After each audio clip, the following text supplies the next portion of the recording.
You're not confused. You're overinformed. And there's a difference between those two things that nobody talks about because the difference is uncomfortable. Confusion means you lack information. You're in the dark. You need more input to find your way. But that's not your problem. Your problem is the opposite. You have so much information that you've lost the ability to move. You've watched so many videos, read so many threads, absorbed so many frameworks and morning routines and productivity systems that your mind has become a civil war of contradicting instructions. And somewhere in that war, you disappeared. Not dramatically, not in a way anyone would notice. You just stopped trusting your own judgment because you forgot you ever had any. Let's be honest about what happened. You found someone online who seemed to have their life together. They spoke with certainty. They had a system. And something in you said, finally, here's the answer. So you started following their advice. Maybe you bought the course. Maybe you just took notes.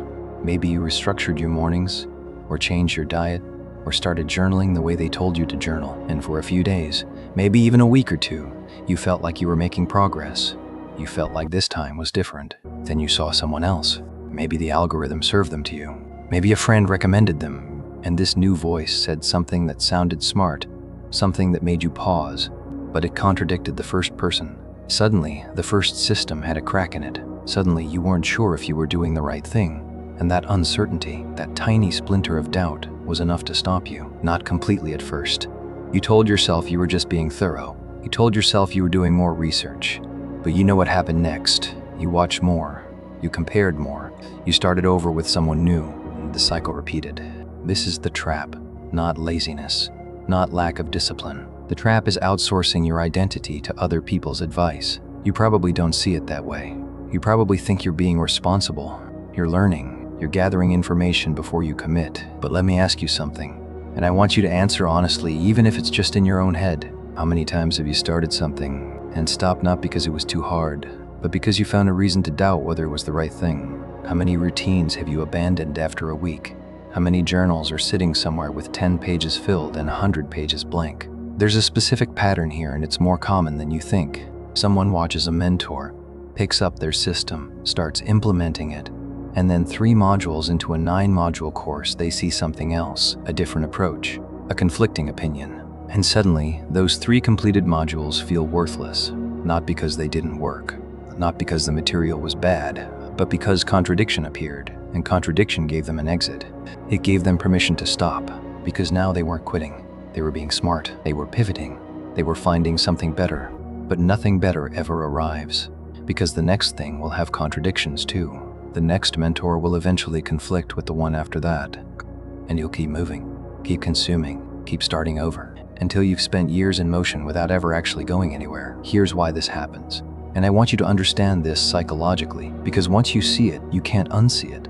Your brain treats contradictions as danger, not metaphorically, literally. When you hold 2 conflicting ideas in your mind, when one source tells you to wake up at 5 and another tells you sleep is more important than any routine, your brain registers that as a threat to coherence. It feels unstable, it feels unsafe, and your mind will do almost anything to resolve that discomfort. The easiest resolution is to stop moving, to pause, to go back to research mode. Because research feels productive. Research feels like progress. But research is also perfectly safe. You can't fail at watching a video. You can't be judged for taking notes. You can't embarrass yourself by reading one more article before you start. And so research becomes a hiding place, dressed up as responsibility. The trap is outsourcing your identity to other people's advice. This is where you need to understand the distinction that changes everything. There is a difference between learning and hiding. Learning is what happens when you're in an execution window and you need a specific answer to a specific problem you've already encountered. You're doing the work. You hit a wall. You go find the information you need to get past that wall. Then you go back to the work. That's learning. But what most people call learning is actually hiding. It's consumption without execution. It's gathering more and more input while telling yourself you'll start once you feel ready, once you have enough information, once you're certain. But you'll never be certain. That's the trap. Certainty doesn't come before action. It comes after. It comes from having done something enough times that your body knows it works, even when your mind still has doubts. You cannot think your way into self-trust. You can only build it through evidence, through kept promises, through doing what you said you would do, even when you don't feel like it, even when a newer, shinier system shows up in your feed, even when part of you is screaming that you're doing it wrong. And I know why this is hard for you. I know what's underneath it. You've been through something recently, haven't you? Something that broke your confidence. Maybe a relationship that ended badly. Maybe a period where you're not proud of who you were.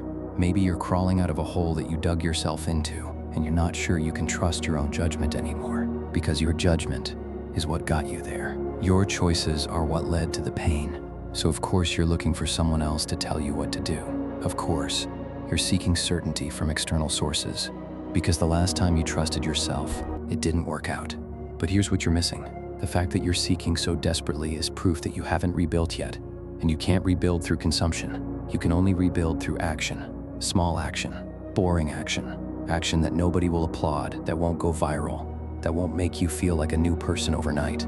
But action that you complete, action that you follow through on. Because every time you do what you said you would do, you deposit one tiny piece of evidence into the bank account of self-trust. And every time you start and stop, every time you abandon something because doubt appeared, you make a withdrawal. Right now, your account is overdrawn. That's not a judgment. That's just where you are.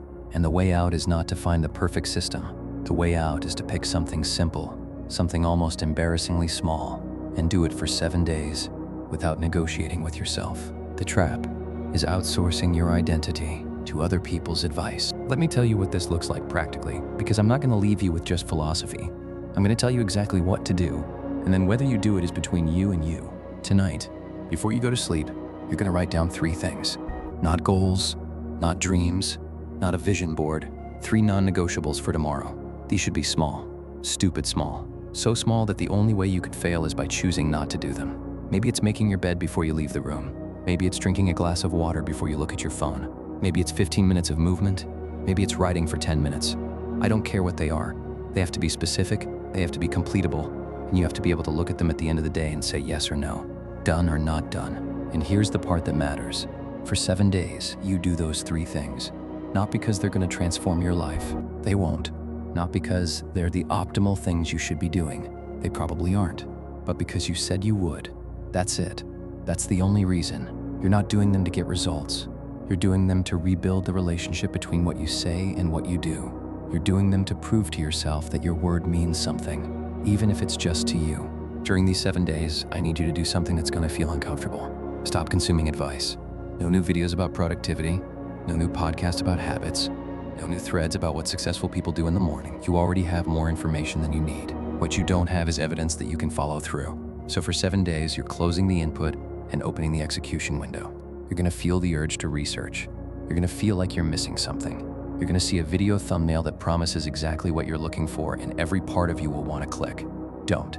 Not because that video is bad, but because right now, more input is not your problem. Your problem is that you don't trust yourself, and you can't think your way out of that.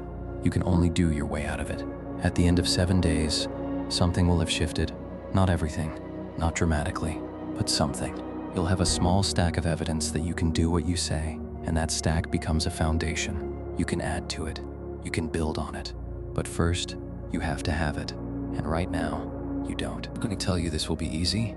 The first few days, you'll feel stupid. You'll feel like you should be doing more. You'll feel like making your bed and drinking water is beneath you, like you should be chasing something bigger. That feeling is the exact reason you've been stuck. You've been so focused on the transformation that you've ignored the fundamentals. You've been so obsessed with finding the right path that you forgot how to walk. The trap is outsourcing your identity to other people's advice. You don't need another mentor. You don't need another system. You don't need to wait until you feel ready or motivated or certain. You need to keep a small promise to yourself tomorrow, and then again the day after, and then again, until you remember who you are, until you remember that you can decide something and follow through, until the gap between your words and your actions closes enough that you start to recognize yourself again. I know you're tired. I know you've been through something hard and you're not even sure you're capable of change anymore. But you found this video. You watched this far, which means part of you still believes it's possible. That part is right, but it's going to require something you've been avoiding. Commitment without certainty, action without guarantee. Trust in yourself when you don't feel like you've earned it yet. You're going to earn it.